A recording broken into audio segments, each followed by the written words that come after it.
मेरे प्यारे देशवासियों, नमस्कार। मन की बात में एक बार फिर आप सबसे जुड़कर मुझे अत्यंत आनंद हो रहा है।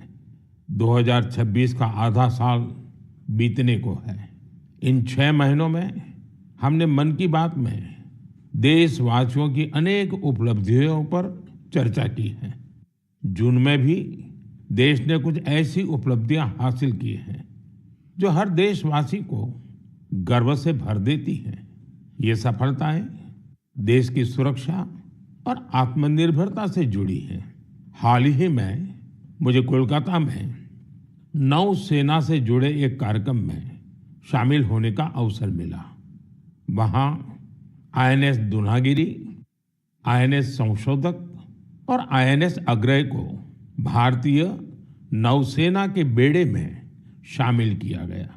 इन शिप्स की डिजाइन और मैन्युफैक्चरिंग तक सब कुछ स्वदेशी है।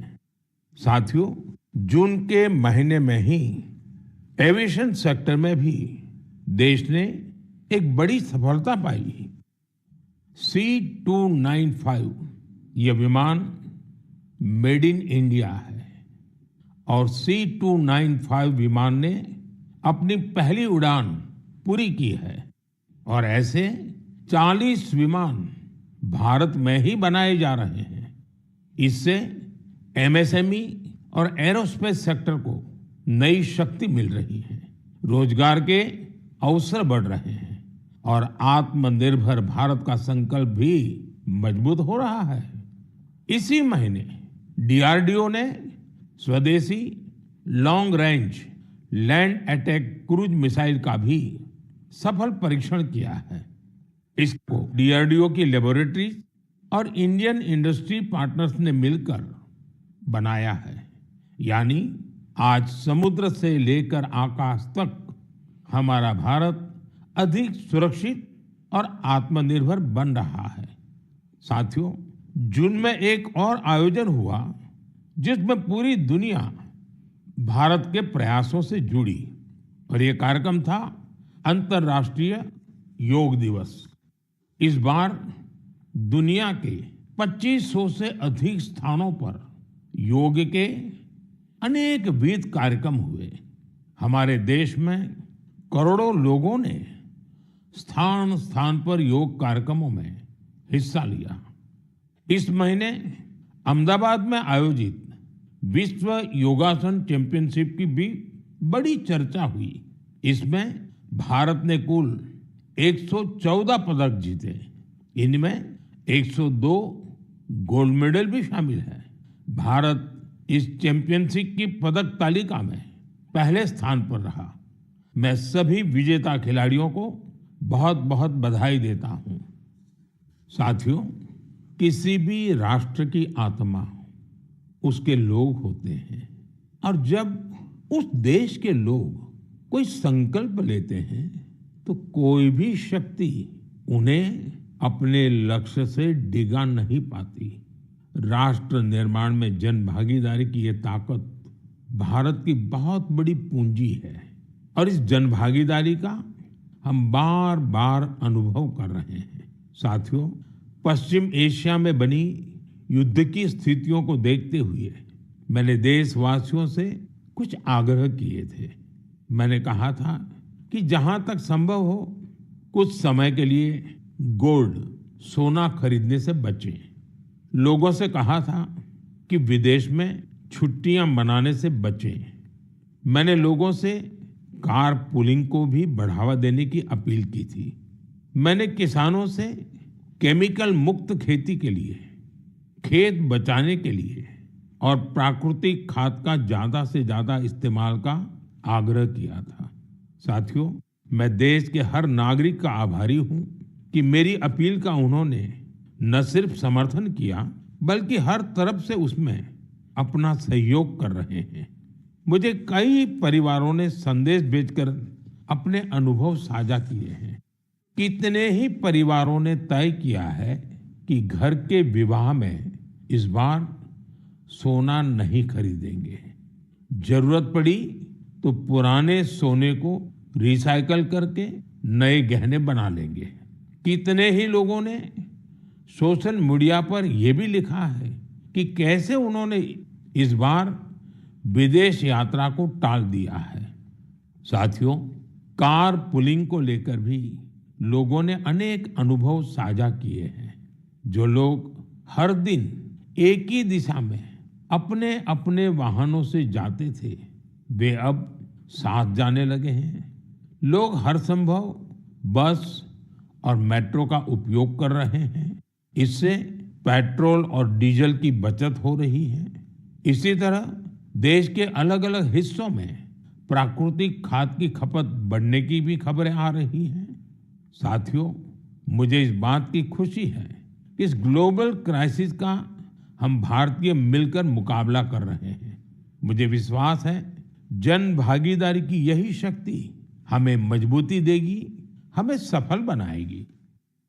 मेरे प्यारे देशवासियों, हमारे देश में जन्मदिन, शादी ब्याह, पारिवारिक कार्यक्रम होने के साथ ही पूरे समाज का भी उत्सव होता है।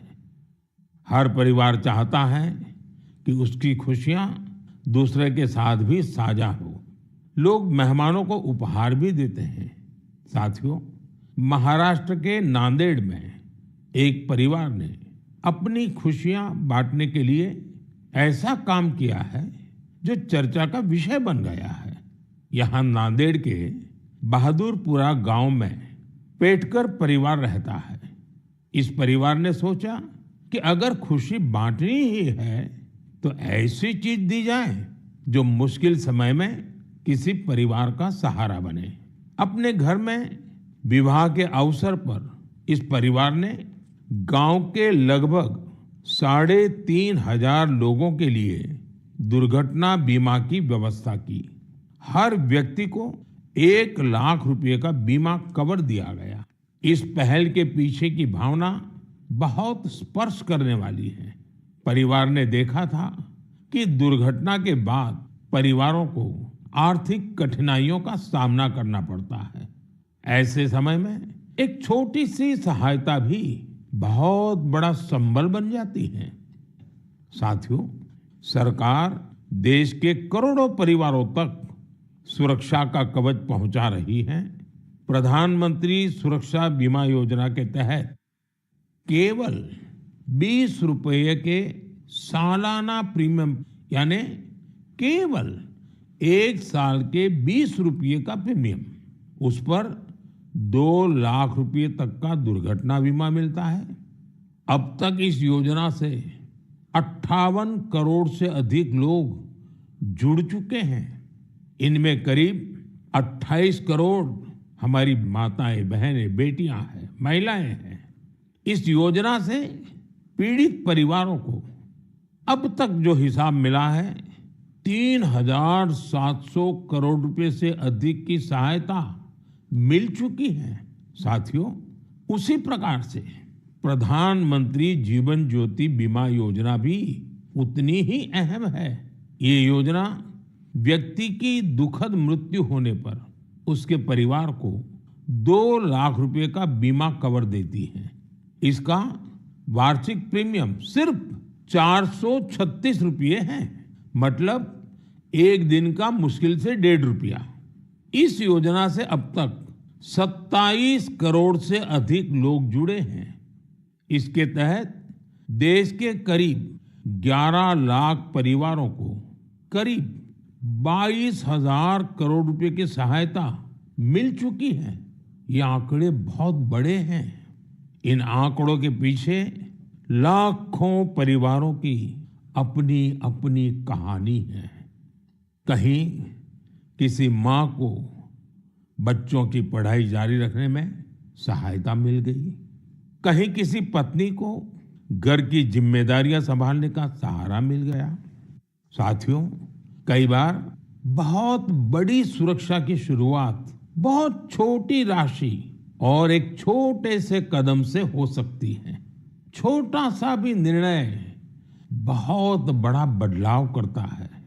मेरा आप सभी से आग्रह है कि अपने परिवार में इन योजनाओं की जानकारी जरूर साझा करें। मेरे प्यारे देशवासियों, मन की बात में अब बात एक ऐसे विषय की जो हजारों साल पुराना है, हजारों साल से मानव समाज में घर कर करके बैठ गया है। ये विषय है अंधविश्वास का। अंधविश्वास कई बार केवल एक गलत धारणा नहीं होता, वो डर पैदा करता है। और जब डर मन पर हावी हो जाता है तो इंसान सच को देखना ही बंद कर देता है। अंधविश्वास में डूबे लोग फिर बिना तर्क के, बिना सत्य जाने ऐसे फैसले लेने लगते हैं जिनका बड़ा नुकसान होता है। वहीं समाज में ऐसे लोग भी होते हैं जो विज्ञान, अनुभव और तर्क के आधार पर उन धारणाओं को चुनौती देते हैं। अंधविश्वास से विश्वास तक की ये यात्रा आसान नहीं होती। और आज मैं ऐसी ही एक सफल यात्रा के बारे में आपको जरूर बताना चाहता हूं। साथियों, असम में एक पक्षी पाया जाता है। उस पक्षी का नाम है हरगिला। हरगिला एक दुर्लभ पक्षी है। ये प्रकृति को स्वच्छ रखने में अहम भूमिका निभाता है, लेकिन असम के कुछ इलाकों में लंबे समय तक इसे अशुभ माना जाता था। लोग इसे अपने आसपास देखना पसंद नहीं करते थे। कई बार उन पेड़ों को भी काट दिया जाता था जिन पर हरगिला के घोंसले बने होते थे। सोचिए, एक ऐसा पक्षी जो पर्यावरण की सफाई में मदद करता है, वही हरगिला लोगों के डर का शिकार बन गया था। इसी दौरान जीव वैज्ञानिक पूर्णिमा देवी बर्मन ने ये सब देखा। उन्होंने लोगों के मन में बैठी गलत धारणा को बदलने का संकल्प लिया।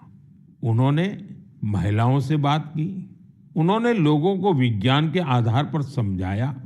धीरे धीरे महिलाएं इस अभियान से जुड़ने लगी। फिर एक बड़ा बदलाव शुरू हुआ।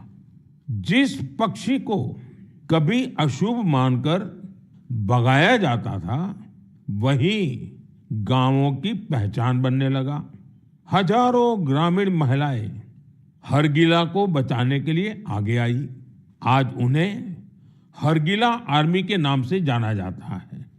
इन महिलाओं ने समाज के साथ संघर्ष भी किया, समाज को समझाने के लिए दिन रात काम किया और अंधविश्वास को पीछे छोड़ करके रहे।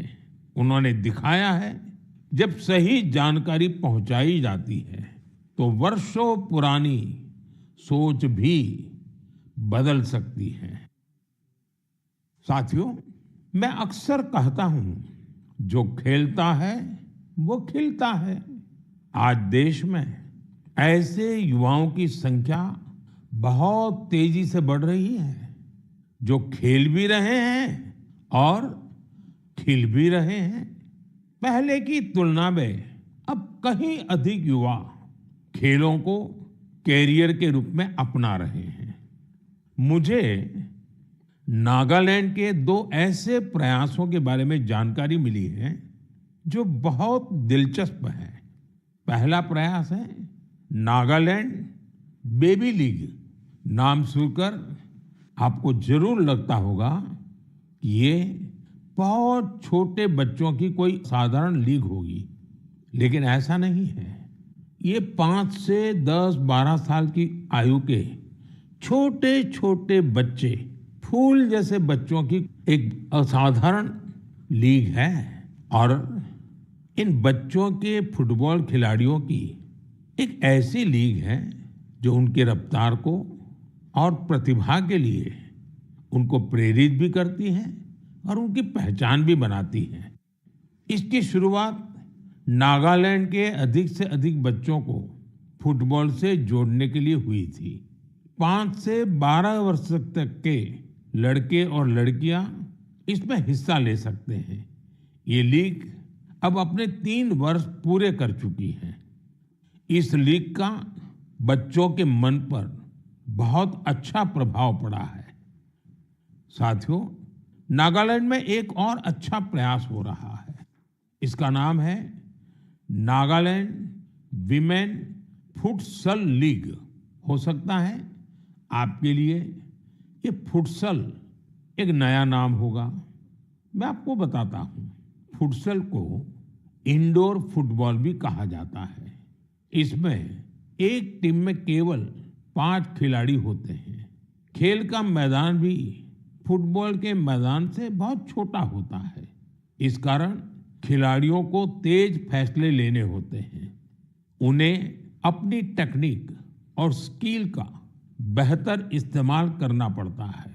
नागालैंड की विमेन फुटसल लीग हमारी बेटियों को अपनी प्रतिभा दिखाने का अच्छा अवसर दे रही है।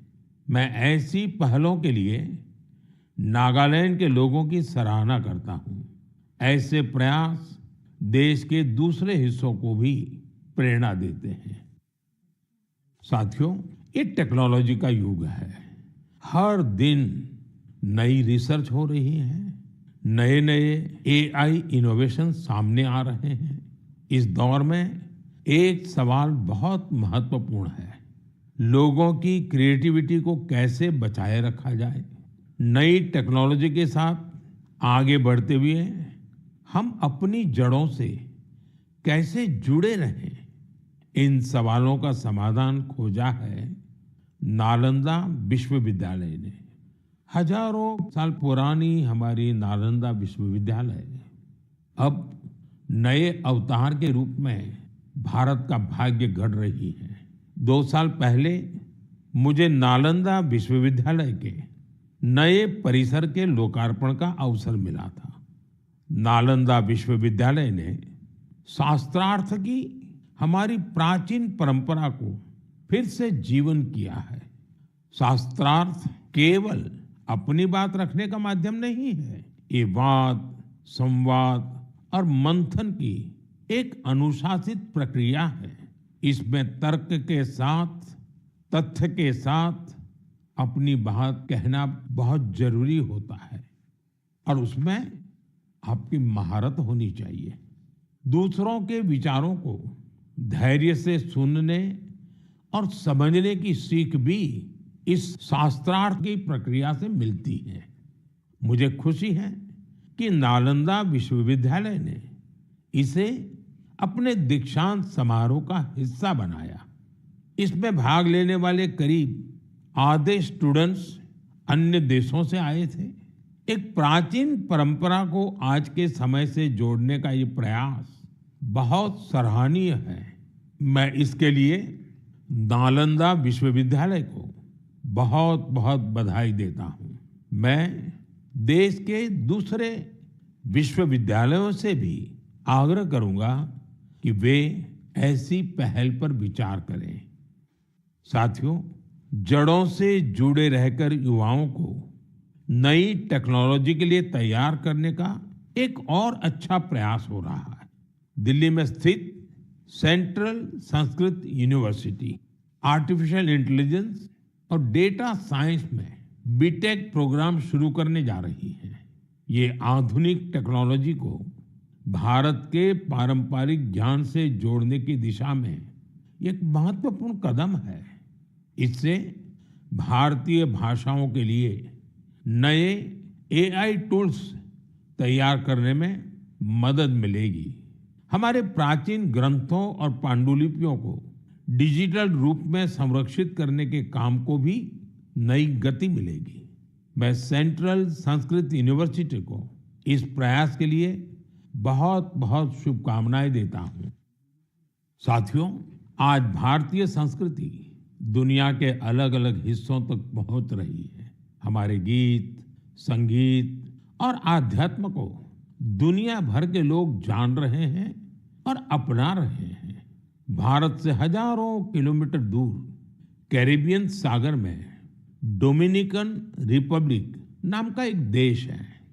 वहां भारतीयों की संख्या करीब 100 है, शायद उससे भी कम होगी। इसके बावजूद भारतीय संस्कृति और आध्यात्म से जुड़ा एक बहुत अच्छा प्रयास वहां हो रहा है। वहां स्पेनिश बोलने वाले कुछ लोगों ने एक टीम बनाई है। इस टीम का नाम है ब्रह्म कमल डोमिनिकाना। टीम के सदस्य मिलकर वैदिक साहित्य का अध्ययन करते हैं। वे वैदिक मंत्रों का उच्चारण भी सीख रहे हैं। उन्हें इसकी कोई फॉर्मल ट्रेनिंग नहीं मिली है, लेकिन उन्होंने ऑडियो रिकॉर्डिंग सुनकर वैदिक मंत्रों का सही उच्चारण सीखा है। आज वे कई मंत्रों का बहुत अच्छे से जाप कर लेते हैं। इनमें पुरुष सूक्तम, श्री सूक्तम, श्री रुद्रम, दुर्गा सूक्तम और देवी महात्म्य शामिल है। भारत से इतनी दूर रहकर हमारी परंपराओं को सीखने का उनका ये प्रयास बहुत प्रेरक है। मैं ब्रह्म कमल डोमिनिकाना वहाँ के सभी सदस्यों को उनके प्रयासों के लिए शुभकामनाएं देता हूँ। मैं ऐसे सभी लोगों की हृदय से सराहना करता हूँ जो भारतीय संस्कृति को दुनिया भर में लोकप्रिय बनाने के लिए निरंतर प्रयास कर रहे हैं। मेरे प्यारे देशवासियों, मेघालय की पहचान बादलों से है, खूबसूरत नज़ारों से है। जो मेघालय जाता है उसे वहाँ के लोगों का अपनापन भी लंबे समय तक याद रहता है। लेकिन मेघालय की एक और विशेषता है जिसकी मैं आज मन की बात में आपसे चर्चा करना चाहता हूँ। ये है मेघालय के रूट ब्रिज। रास्ता वाला रूट नहीं, जड़ों वाला रूट। इन रूट ब्रिजों की कहानी बहुत रोचक है। ये ब्रिज कुछ दिनों या कुछ वर्षों में नहीं बनते। इन्हें तैयार होने में कई दशक लगते हैं। रबर के पेड़ों की जड़ों को धीरे धीरे दिशा दी जाती है। इन जड़ों को जल धाराओं के पार ले जाया जाता है। समय के साथ वही जड़ें एक मजबूत ब्रिज का रूप ले लेती हैं। इन ब्रिजों की एक और विशेषता है, ये जीवित ब्रिज है। समय बीतने के साथ ये और मजबूत हो जाते हैं। इनमें मेघालय के लोगों की सृजनशीलता दिखाई देती है। इनके पीछे वर्षों का धैर्य और प्रकृति के प्रति गहरा सम्मान है। ये ब्रिज बताते हैं कि मनुष्य प्रकृति के साथ मिलकर कितनी अद्भुत चीजें बना सकता है। ये हमारे देश की इस धरती की धरोहर है। अब भारत ने मेघालय के रूट ब्रिजों को UNESCO world heritage site network में शामिल कराने के लिए आवेदन किया है। साथियों, क्लाइमेट चेंज के कारण इन रूट ब्रिजों के सामने कई चुनौतियां भी आती हैं। ऐसे समय में मेघालय के लोगों ने इस प्राकृतिक धरोहर के संरक्षण की जिम्मेदारी भी बखूबी निभाई है। पहले ये पता लगाना भी आसान नहीं था कि ऐसे ब्रिजों की संख्या कितनी है। स्थानीय लोगों ने खुद इनकी गिनती शुरू की।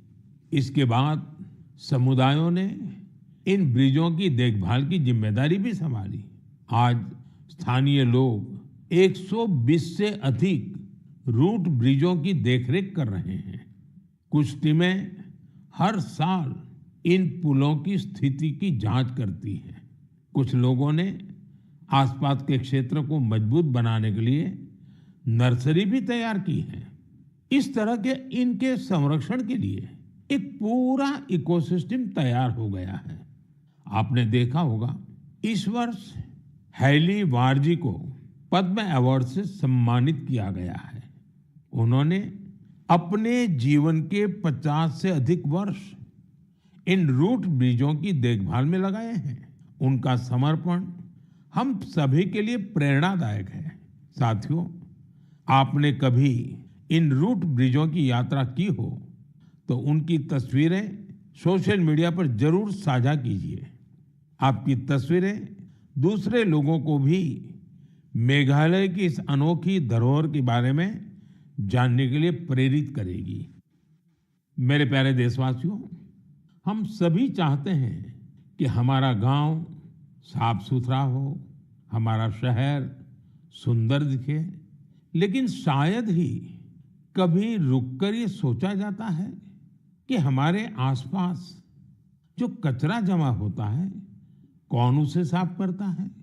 ज्यादातर लोग तो यही मानकर चलते हैं कि ये किसी और की जिम्मेदारी है और वो ही सफाई करेगा। लेकिन हमारे बीच कुछ ऐसे भी लोग होते हैं जो अपनी सोच से हमें बहुत प्रेरित करते हैं। मुझे मध्य प्रदेश के राजगढ़ जिले के ब्यावरा की कुछ बहनों के बारे में जानने का अवसर मिला। उन्होंने अपने आसपास फैले प्लास्टिक कचरे को हटाने का संकल्प लिया। ये नहीं सोचा कि कोई आकर बदलाव लाएगा। उन्होंने खुद शहर भर से प्लास्टिक कचरा और खाली बोतलें इकट्ठा करना शुरू किया। धीरे धीरे ये प्रयास आगे बढ़ता गया और फिर उस प्लास्टिक को इको ब्रिक्स में बदला जाने लगा। आज इन्हीं इको ब्रिक्स का उपयोग सार्वजनिक स्थानों को सुंदर बनाने में किया जा रहा है। राजगढ़ में पिछले कुछ महीनों में सैकड़ों किलो प्लास्टिक को रिसाइकल करके उनका बेहतर उपयोग किया गया है। यानी जो प्लास्टिक पहले शहर में प्रदूषण फैलाता था, आज वही इन बहनों के प्रयास से शहर की सुंदरता बढ़ाने में योगदान दे रहा है। मैं ब्यावरा की सभी बहनों और इस अभियान से जुड़े साथियों को बधाई देता हूं। मेरे प्यारे देशवासियों, मुझे कई लोगों ने पत्र लिखकर एक खास विषय पर बात करने का सुझाव भेजा है। ये विषय गणेश उत्सव से जुड़ा है। वैसे तो गणेश उत्सव में अभी काफी समय बाकी है, लेकिन लोगों ने ये आग्रह किया है कि इस विषय पर अभी ही बात होनी चाहिए। दरअसल गणेश जी की मूर्तियां बनाने का काम बहुत पहले शुरू हो जाता है। मूर्ति बनाने वाले, मूर्तियों के व्यापार से जुड़े लोग अभी से सक्रिय हो जाते हैं।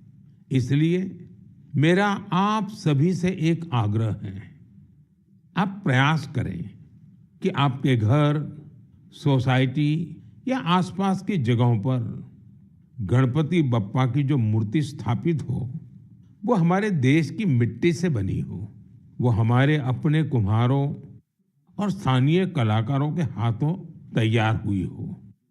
जो लोग गणेश जी की मूर्तियां बनाते हैं, उनसे भी मेरा आग्रह है कि वे मिट्टी की मूर्तियों को प्राथमिकता दें।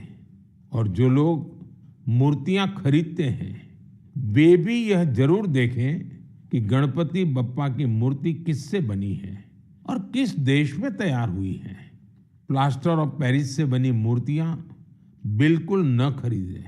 साथियों, मिट्टी की मूर्तियां पूजा के बाद सहज रूप से पानी में विलीन हो जाती हैं। इससे हमारी नदियां, तालाबों और पर्यावरण की रक्षा होती है। हमारी आस्था भी बनी रहती है और प्रकृति के प्रति हमारा दायित्व भी पूरा होता है। जब हम स्थानीय कारीगरों से मूर्ति खरीदते हैं, हम वोकल फॉर लोकल के संकल्प को मजबूत करते हैं। मुझे विश्वास है इस बार गणेश उत्सव में और ऐसे हर उत्सव में हम ऐसी सारी बातों पर जरूर गंभीरता से सोचेंगे और देश हित में कदम भी उठाएंगे। साथियों, हमारे देश की सबसे बड़ी शक्ति हमारे देश के लोग हैं। देश के अलग अलग हिस्सों में हो रहे छोटे बड़े प्रयास हमें बहुत कुछ सिखाते हैं। ये प्रयास बताते हैं कि जब मन में संकल्प हो और समाज का साथ मिले तो कोई भी बड़ा बदलाव लाया जा सकता है। आप अपने आसपास हो रहे ऐसे प्रयासों के बारे में मुझे जरूर लिखते रहिए। अपने विचार और अपने सुझाव भेजते रहिए। हो सकता है आपके आसपास की कोई छोटी सी पहल पूरे देश के लिए प्रेरणा बन जाए। अगले महीने हम फिर मिलेंगे, देशवासियों के कुछ नए प्रयासों की चर्चा करेंगे। तब तक आप अपना और अपने परिवार का ध्यान रखिए। और हाँ, जल संचय तो करना ही करना है। बारिश के पानी की एक एक बूंद को हमें बचाना है।